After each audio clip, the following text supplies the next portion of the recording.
Health Matters with Karen Key. Well, when her son Alex was 10 weeks old, Karen Moss, together with her husband Steve, headed for Iowa in the United States to consult with Dr. Ignacio Ponsetti. Now, baby Alex had been born with congenital clubfoot, and wanting to avoid major surgery, his parents decided to pursue a non-surgical solution. Well, this story has a very happy ending, not just for baby Alex, but for children across Southern Africa. Karen Moss started the Steps charity, and she joins me now. Karen, good evening. Welcome to the show. Good evening, Karen. Thanks. Well, first of all, I think just let's explain to the listeners exactly what clubfoot is, because there's a couple of different possible reasons and causes and types of clubfoot. Yes, the most common one is called congenital clubfoot, and it's also called idiopathic, which means it's not really linked to any other syndrome or cause, and the cause is not really known either. It's environmental and genetic combination, and it's basically the foot starts to develop, the whole ankle starts to twist while the baby's developing, and essentially the foot's almost upside down once they're born and turned in, and they have a very tight Achilles tendon, so there's almost, the heel is pulled right into the foot as well. And in Alex's case? Yeah, he had what they call bilateral clubfoot, which is both feet turned in like that. It can also be unilateral, where there's only one foot that's clubfoot, the other one is a normal foot. And they've found out in studies that it's normally about 2 to 1 boys to girls. It's more common in boys than girls. It's not as rare as people might think. No, it's actually the most common musculoskeletal condition, and it's one of the highest birth defects that there is. It's in South Africa, particularly South and East African population.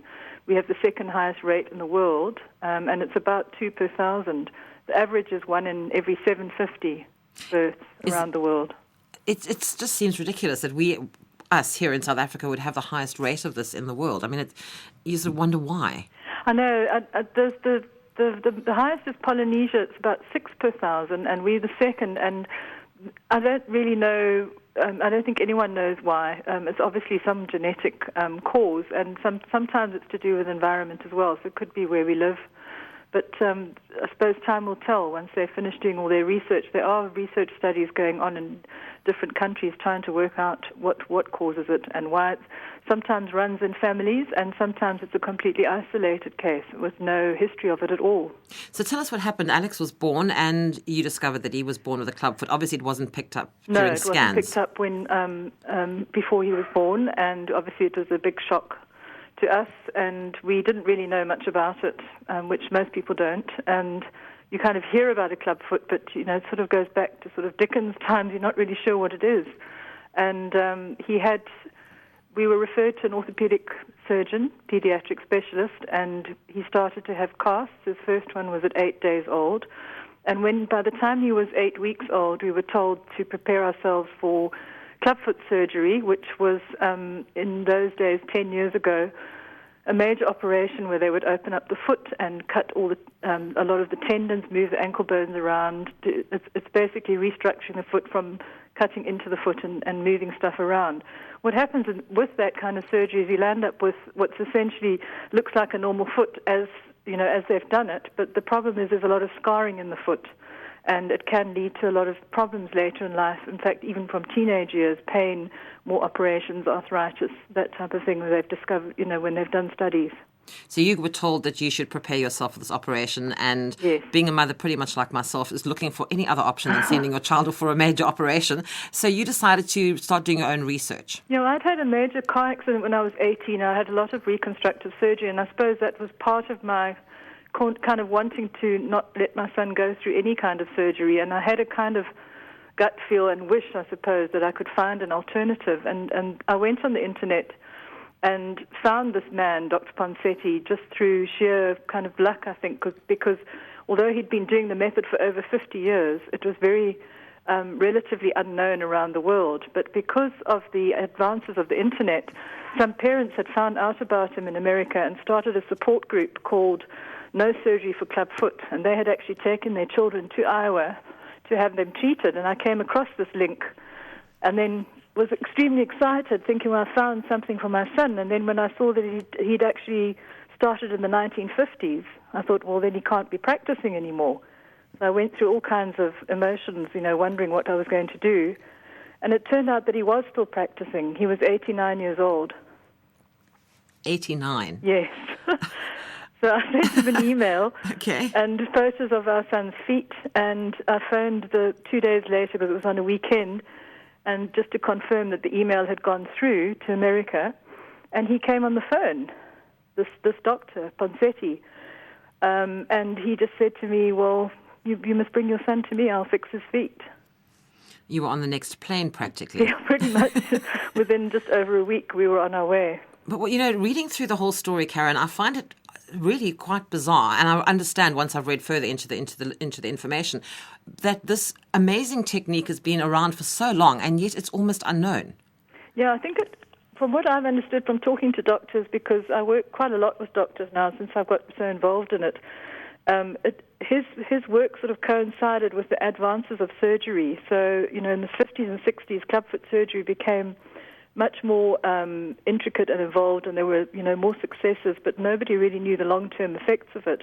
So surgeons are trained to do what they're taught in medical school, and they tend to stay by that unless something is proven to them to have a different result. And he started to publish his results, but he was in the Midwest in Iowa, and he was Spanish-speaking. He wasn't very well known. And I think it just became, something he was kind of ignored, so he just thought, well, let me carry on and do it. And a few doctors did find him and went through to him and were trained by him and started using it. But it was really only in sort of the early 21st century that things started to happen. Now, you mentioned at the beginning that Alex was casted when he was very young, but this is also a form of casting. What is the difference between the original, sort of what we would all expect the casting to be, and the Ponsetti method? From what I understand, I've done training and listened to a lot of talks about this. Obviously, I'm not a doctor, but from what I understand about the difference is the old style casting was based on a method called the kite method, which would basically try and stretch the foot as far as possible. We were told by his first surgeon that this casting wouldn't really straighten the foot. It only worked for a very small majority, but it would stretch the skin and get veins and things ready for cutting. And that type of casting is what they would do is fix the heel and then push the front of the foot to the side to try and straighten the front. But actually, the deformity's in the ankle, so by holding the heel still, they were stopping the ankle from ever turning into another position. So it was almost counterproductive. It didn't really get the foot straight in most of the cases. And then they would operate. The difference also is that the old-style casting was up to the knee, which didn't really stabilize the foot, whereas the Ponsetti casting is you leave the ankle free to swivel, and it's very specific where you put your hands on these tiny little bones in the baby's foot, which takes a lot of skill and initially in working it out. And once you felt that, then the doctors know exactly what they're looking for. And the bones actually turn almost like in a mechanism into the right position from the way that you're holding them. And then they apply a cast which goes right up to the groin, and it's bent at 90 degrees at the knee. So the foot is kept in a very specific position for a week. Then they take the cast off and they repeat it. And it normally takes between 5 and 6 casts to get the foot completely straight without surgery. And then what they tend to do is a very small procedure where they clip the back of the heel it can be done under local anesthetic. They clip the Achilles tendon, the heel drops, and the actual foot is recast in that position, and the Achilles tendon regenerates in a baby. If you do that to an adult, it's not the same effect. No. But it does work in a baby. So this is less than 2 months? Yes. And after that, you came home and what? Well, after that, that's when it depends a lot on the parents, because the doctors have done their part and the foot is straight. We came home with Alex, but we came home with a brace for his feet. And what it is a pair of shoes attached to a bar at a specific angle and a specific width. And that what causes the foot to turn in stays active, and it can relapse. Even after surgery, it can relapse, and the foot can start turning in again. So this is a brace that the child wears initially for a full time, almost for 3 months, while they're babies, and then they start to reduce the wear, and then it just ends up being at night time. And it works sort of like an orthodontic brace would. It just, holds things in the right position and pushes the feet keeps them in it's a retainer. And at the age of 4, most children are no longer sleeping in the brace, and the chance of relapse then is very minimal. And then you did something really spectacular. You came back and decided that you were going to share this. Yes, I think I've often wondered why I did that, and I think it was probably because I'd seen both experiences, and I just thought I can't come back and know that my child's okay and the other children aren't.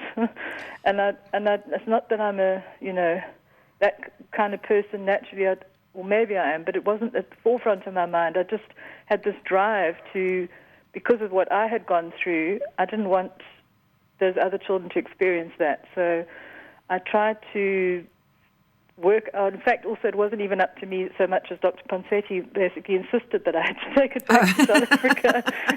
He said to me, "You're the first South African here," and he gave me a whole pile of reference materials and said, "No, please go and get it into South Africa," because he knew we had a high rate.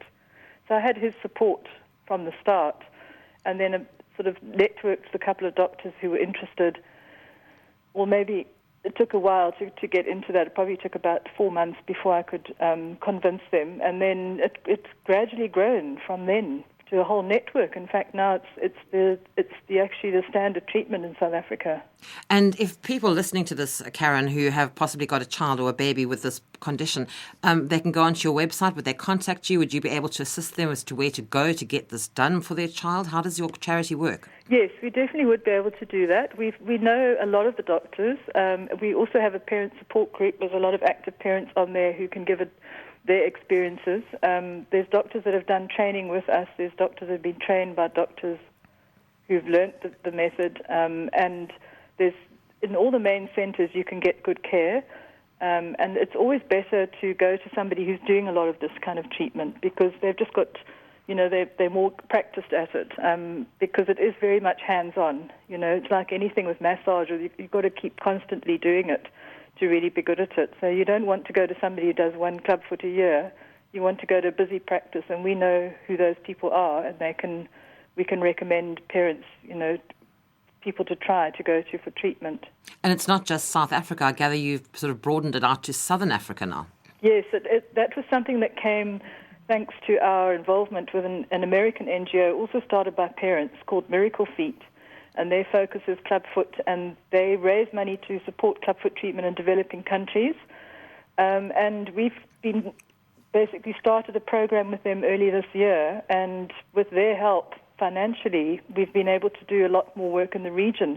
What was happening before was that this method hadn't got to Namibia and Botswana and neighboring countries, so either children were not treated at all, or they would come across the border with parents, for treatment in one of our hospitals, which is obviously very inconvenient and expensive for those families and stressful. So we thought, well, why not take the method into those countries? We've just done training in Botswana, and we are in partnership with the Ministry of Health, and the next country is Namibia. We're already supporting a clinic there and setting up a national program, which should be running by the end of the year. Well, I have to congratulate you. I mean, you are doing sterling work, and, all started with yourself and your own personal experience. And I think a lot of times when parents go through personal experiences like you have, they tend to want to pay it forward. They've had a success, and it's a case of, well, let me see if I can help other people. And you've done just that, and well done. Congratulations on the work that you're doing. Thank you very much. And I get a lot of, it's very rewarding work, and I do enjoy it, and I've had a lot of help from different people. And I think when you go through an experience like this, it kind of also gives it meaning that you are doing something with that experience instead of, moving on. Well, Karen, it's steps.org.za, and then what is the clubfoot.co.za? Is that another website that they can have a look at? That was a website that I started when I came back from America, and that's just really got a lot of information about clubfoot. It's like a sister website, but our organisation is steps.org.za. Okay. So and if anyone wants to contact us, there is a phone number on there as well, on the website, and we're always here to help, however we can. Well, that's wonderful. Long may your work continue, and thank you very much indeed for your time this evening and joining me on the show. Thank you for having me, and I hope that a lot of people will be in contact so we can give them some information. Hopefully you've given a lot of people hope out there, people that thought there wasn't any hope, and now you've given them that. So thank you very much. That's true. It's a good news story, like you said at the beginning. Absolutely. Thank you so much for your time. Thanks, Fen. Thanks, Karen. Good night. Karen Moss is the founder and director of Steps Charity. And if you'd like more information, you can take a look at their website. It's www.steps.org.za. And there's also a sister website, she said, and that's called www.clubfoot.co.za.